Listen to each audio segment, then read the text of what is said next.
வணக்கம். அஸ்ட்ராலஜர் பழனிசுவாமிகள் பேசுகிறேன். இந்த வீடியோவில் மிதுனம் ராசிக்கு உங்கள் ரகசிய எதிரி யார் என்பதை பற்றி தான் நம்ம பார்க்க போகிறோம். இந்த மிதுனம் ராசியை பொறுத்தவரையிலும் காலபுருஷ தத்துவத்தின் 3ஆம் பாவகம். இந்த வீட்டின் அதிபதி புதன் பகவான். கலகலப்பானவர்கள், புத்திசாலிகள், நகைச்சுவை உணர்வு கொண்டவர்கள், கலகலப்பாக நிறைய பேசக்கூடியவர்கள், பேச்சு திறமை அதிகம், சாதுரியமான பேச்சும் பேசுவாங்க. ஆனால் வெளிப்படையாகவும் கொஞ்சம் பேசிடுவாங்க. ராஜதந்திரமும் இருக்கும் இவங்ககிட்ட. மிதுனம் ராசியில் பிறந்தவங்களுக்கு யார் இவங்களுக்கு ரகசிய எதிரிகள், மறைமுக எதிரிகள் யாரு, எந்தெந்த இடத்துல இருப்பாங்க அப்படின்ற விஷயத்தை தான் இந்த வீடியோவில் நம்ம பார்க்க போகிறோம். இந்த மிதுனம் ராசிக்கு 8ஆம் பாவகம் என்பது மகரம். மகரத்தின் அதிபதி சனி. மிதுனத்துக்கு சனி நட்பு கிரகமாக இருந்தாலும் 8ஆம் பாவகம் என்பது மறைபொருள், தடைகள், எதிர்ப்புகள், நஷ்டம், கஷ்டம், இப்படிப்பட்ட காரகத்துவங்களை கொண்ட ஒரு பாவகம். அப்போது உங்களுக்கு பார்த்தீங்கன்னாக்க சனி பகவான் தான் 8ஆம் அதிபதியாக வர்றதுனால வேலை பார்க்கக்கூடிய இடத்துல இருக்கக்கூடிய சக பணியாளர்கள் உங்களுடைய திட்டங்களை அறிந்து அதை உங்களுக்கு எதிராகவே பயன்படுத்துவாங்க. அதனால எதையும் வெளிப்படையாக சொல்லாமல் இருக்கணும்.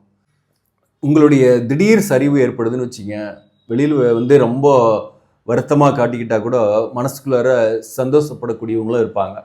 அது உங்கள் உறவுகள்லேயே இருக்கும். அதே போல் இந்த 7ஆம் பாவகம் என்பது பாதக ஸ்தானம். புதன் காதலை கொடுத்தாலும் 7ஆம் அதிபதியாக வரக்கூடிய குரு பகவான் அதை கெடுப்பார். அதே மாதிரி தான் நட்புக்கள் வகையிலையும் சரி, உறவுகள், வாழ்க்கை துணைவர் வகையிலையும் சரி, ஒரு மன வருத்தம் என்பது இருந்துக்கிட்டே இருக்கும். இந்த 7ஆம் அதிபதியாக வரக்கூடியவர் குரு பகவான் பாதகாதிபதியாக வராரு.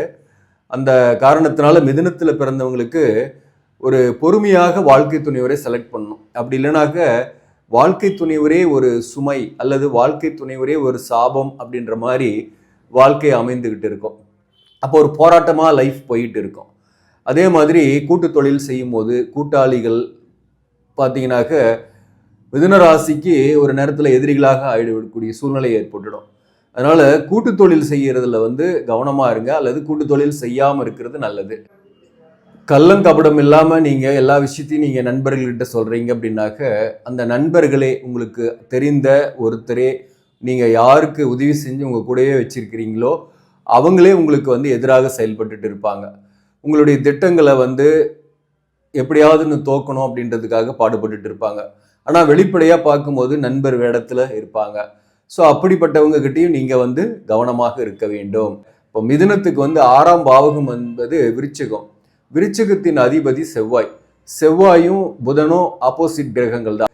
சில உறவுகள், குறிப்பாக மாமன் வகையில் இருக்கக்கூடிய சில உறவுகள் கூட உங்களுக்கு செட் ஆகாது. சில பிரச்சனைகள் வரும், அவங்களோட கருத்து வேறுபாடுகள் வரும். சகோதர வழி உறவுகளும் உங்களுக்கு செட் ஆகாது.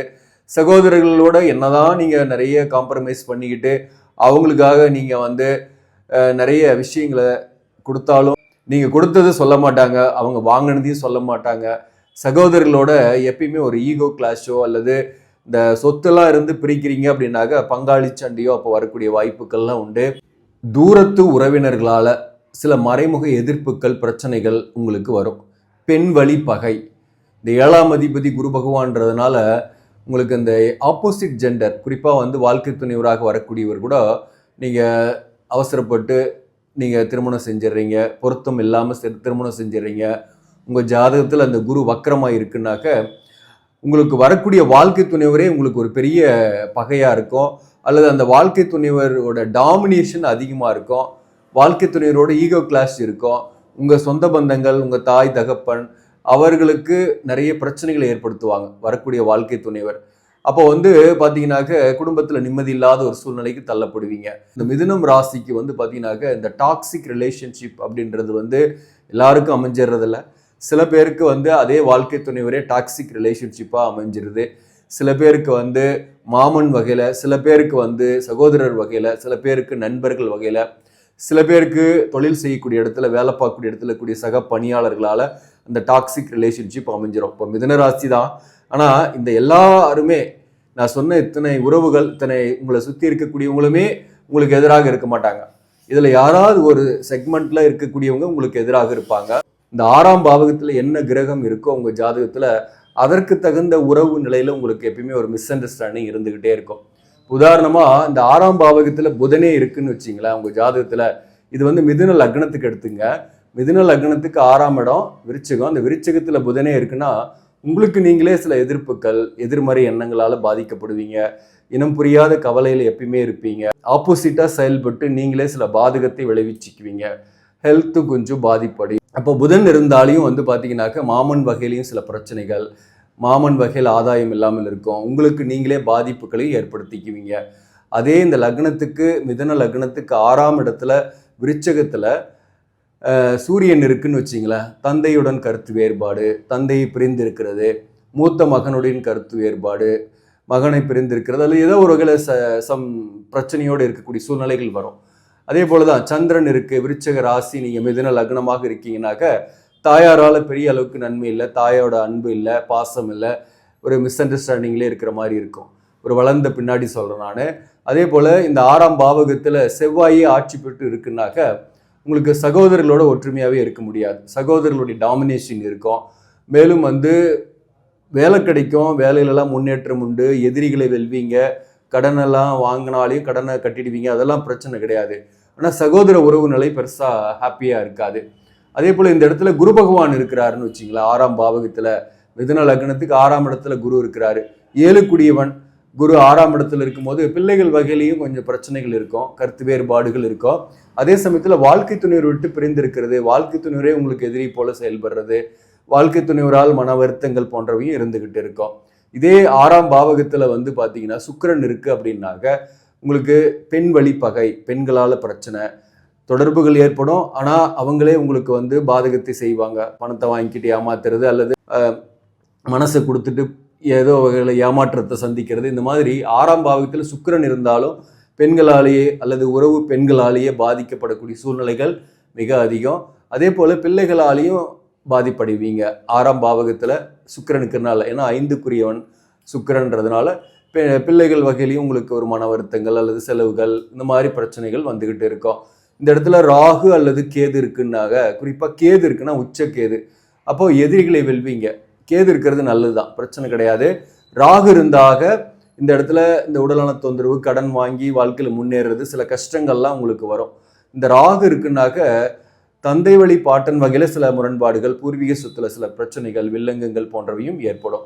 இப்போ இந்த செவ்வாய் வந்து இந்த இடத்துல ஆட்சி பெற்று இருந்து 7ஆம் அதிபதியாக வரக்கூடிய குரு பகவான் வக்கரமாயி 8ஆம் இடத்துல இருக்குன்னு வச்சிங்களேன், நீசபங்கமா இருக்குன்னாக்க அதுதான் கலஸ்தர தோஷம். அப்போ அவங்களுக்கு வந்து திருமண வாழ்க்கையில பிரிந்து மறுமணம் ஏற்படக்கூடிய வாய்ப்பை ஏற்படுத்திடும், இருதாரத்தை ஏற்படுத்தும். செவ்வாய் ஆட்சி, குரு கெட்டிருக்காரு, அப்போ 11ஆம் அதிபதியாகவும் இந்த செவ்வாய் வராரு. அந்த வகையில் மேரேஜ் லைஃப்பில் பெரிய இஷ்யூஸை ஏற்படுத்தும். இது வந்து மிதுன லக்னத்துக்கு நான் இப்போ சொன்னதெல்லாம். ஃபஸ்ட்டு சொன்னது வந்து ராசிக்கு. மிதுனம் ராசிக்கு கடக ராசி. மிதுனம் ராசியாக மட்டும் இருக்கீங்கன்னாக்க கடக ராசிக்காரங்களோட உங்களுக்கு ஒரு உறவு நிலையில் கருத்து வேறுபாடு, ஈகோ கிளாஷு, மிஸ் அண்டர்ஸ்டாண்டிங்லாம் நிறையவே இருக்கும். விருச்சிக ராசியோட நீங்கள் என்னதான் விட்டு கொடுத்து பழகினாலே அவங்களோட எமோஷனல் கோபத்தால் சில மிஸ் அண்டர்ஸ்டாண்டிங், பிரிந்து விடக்கூடிய சூழ்நிலையை ஏற்படுத்தும். மகர ராசியோட நீங்கள் பழகிறீங்கனாலையும் மகர ராசியோடைய டென்ஷன், கோபம், ஒரு எமோஷனல், இதனால் உங்களுக்கு வந்து அது ஒத்து வராத குணத்தை ஏற்படுத்தும். மேஷ ராசி நீங்களோட பழகிறீங்கனாலையும் அவங்களுடைய டாமினேஷனாலேயும் உங்களுக்கு அது ஒத்து வராமல் இருக்கும். அது வந்து உங்களுக்கு பகையை ஏற்படுத்தும். அப்போ வந்து மிதுன ராசியாக இருக்கீங்கனாக கடகம், விருச்சகம், மகரம் மற்றும் மேஷ ராசி, இதெல்லாம் வந்து ஒரு திருமண பந்தம், காதல் போன்றவை ஏற்படுதுன்னா இந்த ராசிகளில் அவங்களால பிரச்சனை தான் வரும். ஒரு கூட்டு தொழில் செய்கிறீங்க, கூட்டாளியாக இருக்கீங்கன்னா கூட அதில் வந்து லாங் டர்மாக இருக்காது. அது வந்து உங்களுக்கு பகையை ஏற்படுத்தும், எதிர்ப்புகளை ஏற்படுத்தும். இந்த ராசிக்காரங்க ஒர்க் பண்ணுற இடத்துல இருக்கிறாங்கன்னாக்க அவங்கக்கிட்ட போய் நீங்கள் வெளிப்படையாக பேசுகிறீங்க, ஓப்பனாக எல்லாத்தையும் சொல்கிறீங்கன்னாக்க அது உங்களுக்கு பாதிப்பை கொடுக்கும். அது எப்படிப்பட்ட பாதிப்பை கொடுக்கும் அப்படின்னாக்க முக்கியமாக வந்து அவங்களே வந்து மேலதிகாரிங்கிட்ட போட்டு கொடுத்து உங்களுக்கான அந்த வேல்யூவை குறைக்குவாங்க. அப்போ அவங்க முன்னுக்கு வர்றதுக்காக உங்களுடைய வேல்யூவை குறைச்சிட்டு முன்னுக்கு வருவாங்க. ஸோ அந்த வகையில் வந்து மறைமுக எதிரியை நீங்களே உருவாக்கிக்கிற மாதிரி ஆயிருக்கும். அப்போது உங்களை சுற்றி இருக்கக்கூடிய இந்த ராசிகள் இருக்காங்கன்னா அவங்கக்கிட்ட கொஞ்சம் வெளிப்படையாக பேசாமல் இருக்கிறது, எதிர்கால திட்டங்களை சொல்லாமல் இருக்கிறது நல்லது. உறவுகள் இந்த ராசிகள் இருந்தாலையும் கொஞ்சம் அதிக இன்ட்ராக்ஷன் இல்லாமல் கொஞ்சம் பட்டும் படாமல் இருந்துட்டால் உறவும் நீடிக்கும், சண்டையும் இல்லாமல் இருக்கும், எதிரியை உருவாக்கிக்காமல் இருப்போம். இப்போது முன்ன பின்ன தெரியாதவங்களுக்கு இந்த ராசிலேயே இருக்கிறாங்க, முன்ன பின்ன தெரியல, ஆனால் நீங்கள் ஒரு உதவி செய்கிறீங்கன்னு வச்சிங்களேன், அவங்க திடீர்னு உங்களுக்கு ஒரு புதிய எதிரியாக மாறக்கூடிய வாய்ப்பை ஏற்படுத்தும்.